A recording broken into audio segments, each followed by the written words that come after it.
Good afternoon, everybody. I hope you're all doing okay.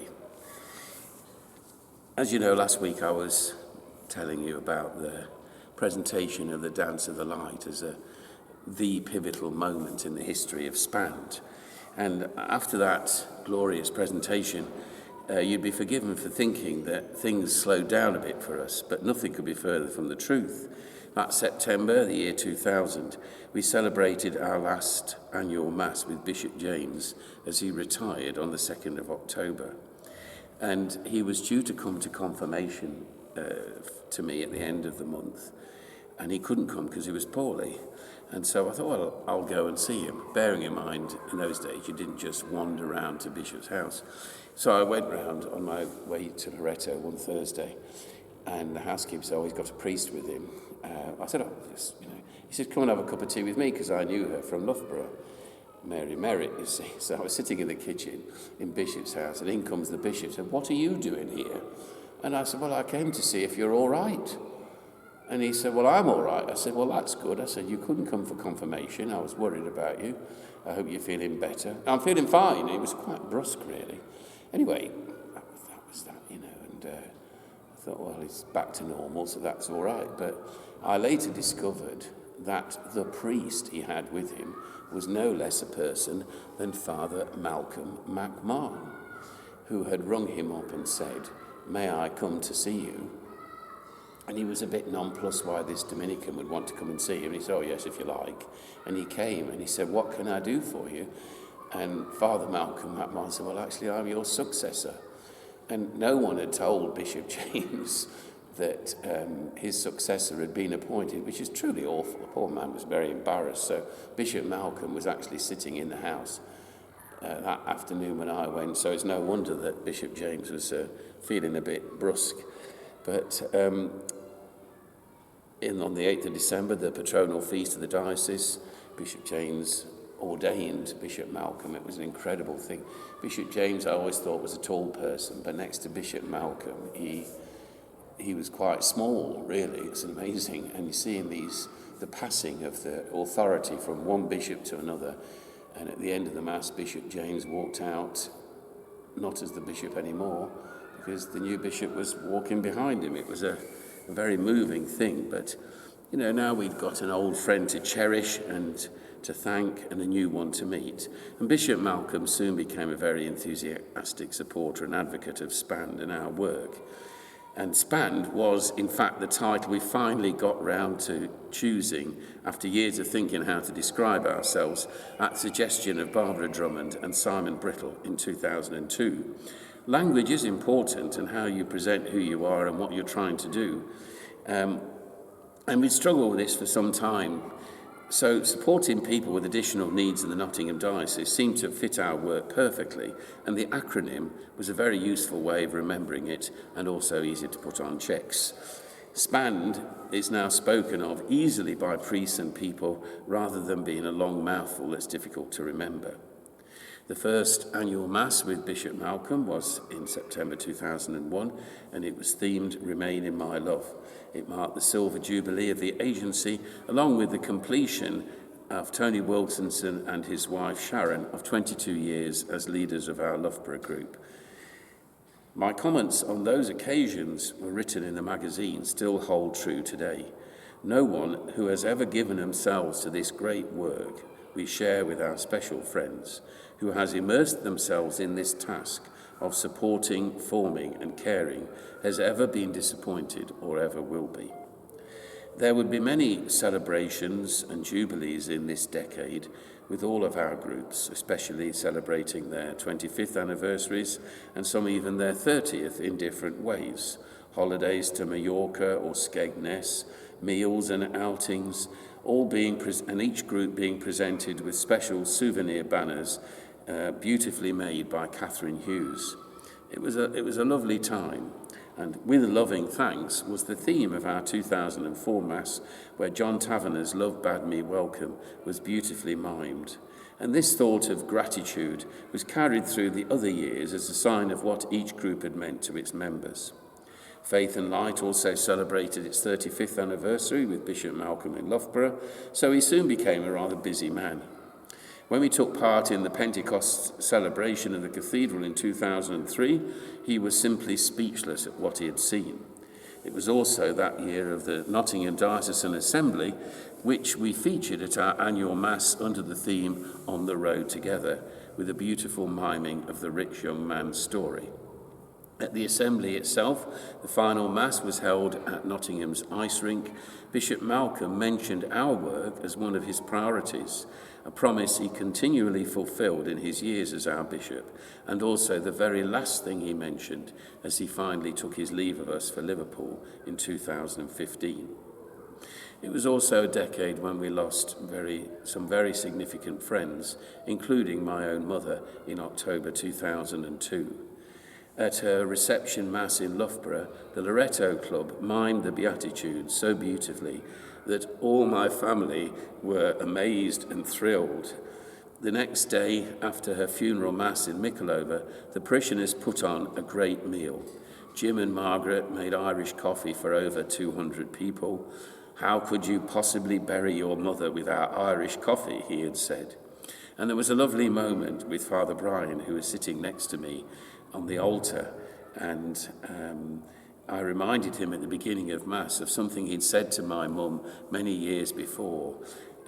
"Nancy," he said, "heaven is a Waterford crystal tooth mug."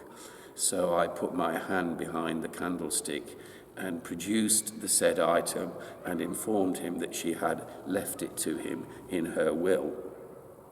Bishop James kindly came to join us in the same wonderful gesture of solidarity he'd shown to me on the death of my father 22 years before. Some years later, when he was living in retirement, he was questioning myself and Jim Dobbin, who'd visited him, if he'd ever done any good in his life. I reminded him of these two gestures and told him that whatever else had happened, I would never forget him for that. There would be many others making their way to the Lord at this time, notably Sister Dimpner, a wonderful servant of the Loretto sisters in Llandudno, to where she had retired, and Sister Mary David in Rugby, not long after her 70th Jubilee of profession.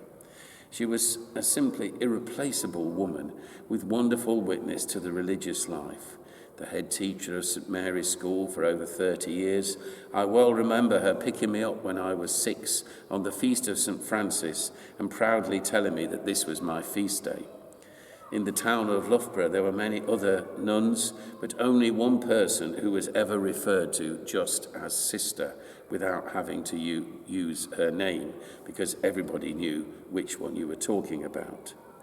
When my father died, she came to see my mother every single evening for 4.5 years at 10 o'clock, when she should have been tucked up in bed in the convent.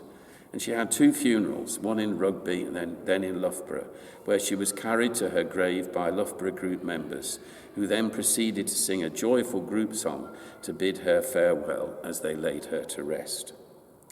Father David Everett, one of our founder priests, a kindly and deep-thinking man, died after a difficult illness. Father Peter preached from his wheelchair at the funeral of his dearest friend, saying something I will always remember: "Dave, you beat me again." John White, the founder of Memphis in Leicester and also of Hosanna House in Leeward. Kathleen Archer, MBE, the Trent Walk secretary and campaigner. John Mahoney from Leicester. Paul Martin, Peter Marr and Chris Lunn from Nottingham. Barbara Herbert from Loughborough. Mr. Brian Clough, who for all his bravado was an incredibly generous man. Mary Forrian, founder of the Sunshine Club, and many more members and friends, most notably, of course, Bishop James himself on Good Friday in 2007. In the September of that year, we held our annual Mass as a tribute to him with some of his family present who'd come from Ireland. They were deeply moved at what they'd saw. We also published a special book in his memory, Farewell, Dear Friend, which he certainly was. Bishop James was in effect responsible for the founding of Spand by virtue of that famous letter he sent in March 1976, and he was always hugely supportive and proud of what we had achieved. He was a great bishop who had a particular love for people who were sick or disabled. He would ensure during the official visitation of each parish that he could visit everyone who was housebound in their homes, and later, when things became difficult, to gather them all together for a service of anointing and tea. And he was always at his most relaxed when imbued with everyone and when he came among us. We all loved him and will never forget him. And it was at this time that we began looking outwards in a more practical manner, trying to use the skills that we had in helping others, whether it was knitting blankets for Mother Teresa's co-workers in Derby, filling shoeboxes there and in Loughborough and Scunthorpe at Christmas time, or raising funds for various charities through special events and presentations. This has always been a key feature of our work in Spand, which again, no one had ever seen before. We organised Faith and Light days and celebrations, particularly once again at Ratcliffe College, and there were some very inventive ways of fundraising thought up, like selling second-hand books in Morrison's in Loughborough to enable us to continue this work. Jim and Margaret celebrated their Ruby wedding in Nottingham, and a young group member there, Joe Wheat, was ordained a priest in October 2002. He is, of course, now one of our 2 vicars general. In May 2004, on a Thursday evening after the Loretto Club, Bishop Malcolm invited me round on your way home for a glass of wine. He sat me down and asked me to move to Hinckley. I was devastated at the thought of leaving the wonderful people of Micklover, so much that I could not even bear to say goodbye to them, and left quietly one Wednesday, posting 500 letters of farewell on my way out. There were, thankfully, friends waiting in Hinckley in the form of Mary Forrian and the Sunshine Club, who made this painful transition much easier to bear. Micklover had been such a pivotal experience for me, beginning my life as a parish priest with the most supportive of friends, working in 2 psychiatric hospitals and offering hospitality to groups in my house, as well as being able to engage everyone in the work of Spand, which I now could do more freely than previously. I was succeeded there by a lovely priest, Father John Sherrington, fresh from teaching in the seminary at Wonersh. The parishioners and the Tuesday Club made sure he felt very welcome, and quickly he became a good friend to everyone, his quiet and thoughtful manner being in stark contrast to that of his predecessor. When Father John said something was helpful, it was his way of being ecstatic. After 5 years there, he was sent to join the Loretto Club at their new home in the Good Shepherd parish in Nottingham, and we did such a good job in training him that he became a bishop in Westminster in 2011. So our loss was the church's gain. We keep in touch with him and pray for him regularly. It had been an unforgettable time for me in Derby, but new challenges awaited, even immediately having been asked to celebrate the funeral of Brian Clough within days of my arrival. It was a very quiet affair, as I told you a week or 2 ago, with only 45 people present, and the word football was not even mentioned. The house in Hinckley, called the Priory, had been home to the Dominican fathers since 1931, their presence in the area dating back to 1759 with the arrival of the indomitable Father Thomas Norton from Louvain in Belgium, thus making it the oldest parish in the whole diocese, something we continually remind other parishes if they ever get ideas about themselves. We were here first. At one time there were 7 or 8 priests living in the place, but now only 1. What to do with all these rooms? Answer, decorate them and open the place up to visitors from Spand. After 6 months painting, some people did not recognise their parish priest in his paint-covered overalls when they came to see the priest. The house was ready to welcome small groups when they came from Derby, Leicester, Loughborough and of course Nottingham, and some several times even to this day. Everyone loves the Priory Hotel, and we've had some wonderful times together, going out to various places, or just sitting together watching a film, doing jigsaws, and of course eating and more eating. It's so kind of the parishioners to make this facility available to us, and it has been very much appreciated. The sensitive and courteous care given to our guests is always a lovely thing, and the banter between us is outrageous.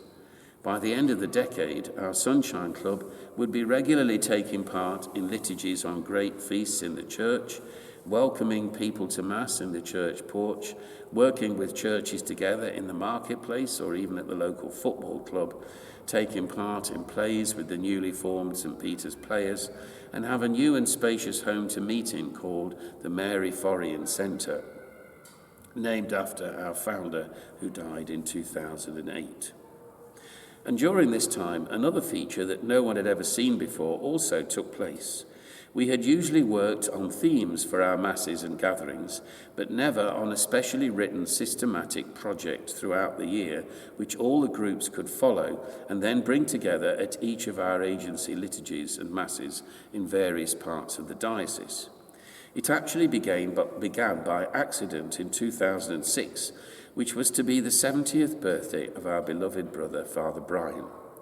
Often in the past, when great figures in the Christian church reached a milestone in their lives, this was marked not with presents, but with what was called a symposium, a series of writings published or lectures given in honour of the person concerned.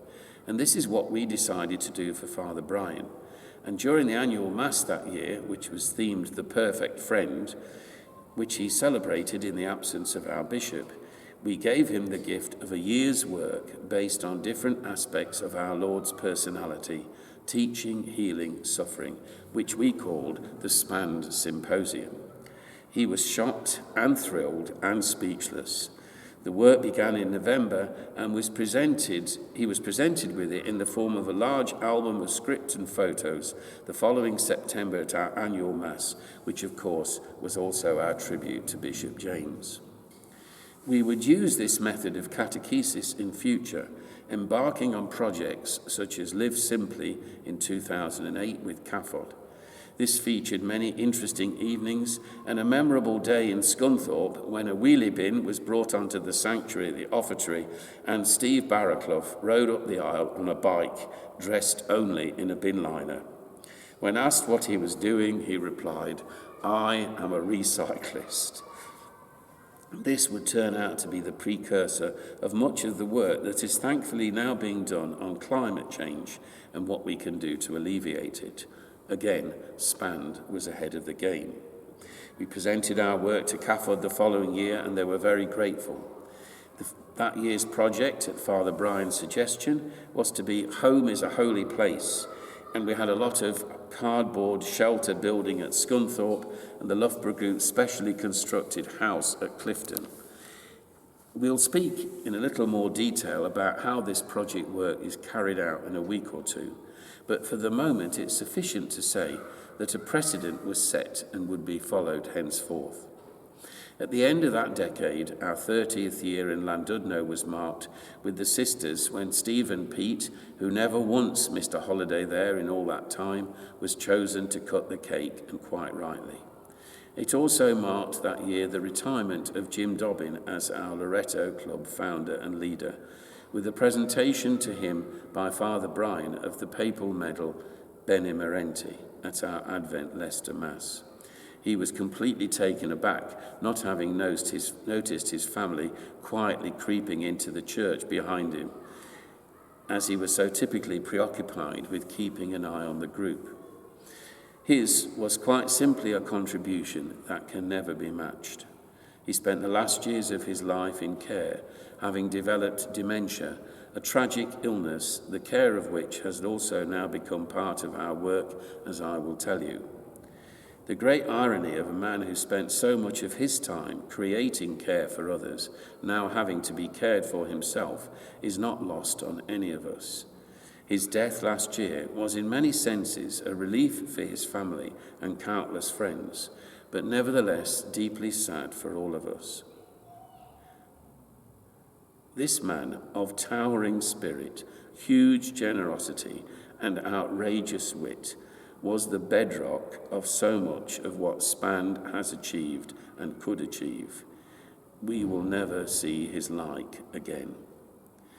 I'll finish today by reciting the song that we put together for him on his retirement. It was words put to the wonderful song of Bob Hope, Thanks for the Memories.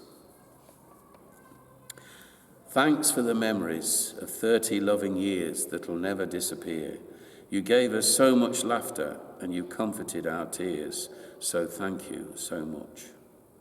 Thanks for the memories of holidays in Wales, of snooker, pool and ales, and visits to the cafes, that's a treat that never fails. How could we forget? Thanks for the memories of football in the park, even in the dark. A Glasgow lad, he tried it on and carries still the marks. He never came back. Thanks for the memories, those nights in Bernadette's, standing in the wet. You locked us out and some of us have not got home as yet. So thank you, well, not. Opening your home on a care day, a normal bank holiday Monday, but always to us such a fun day. It was great to be there, more than just anywhere. Thanks for the memories, bank holidays of fun. Those doggies on the run made you so mad that if you could, you'd shoot them with a gun, their owners as well. Thanks for the memories of Trent walks in the night. The darkness gave us fright. Your hand stuck out the window with red wine to make it bright, a good vintage too.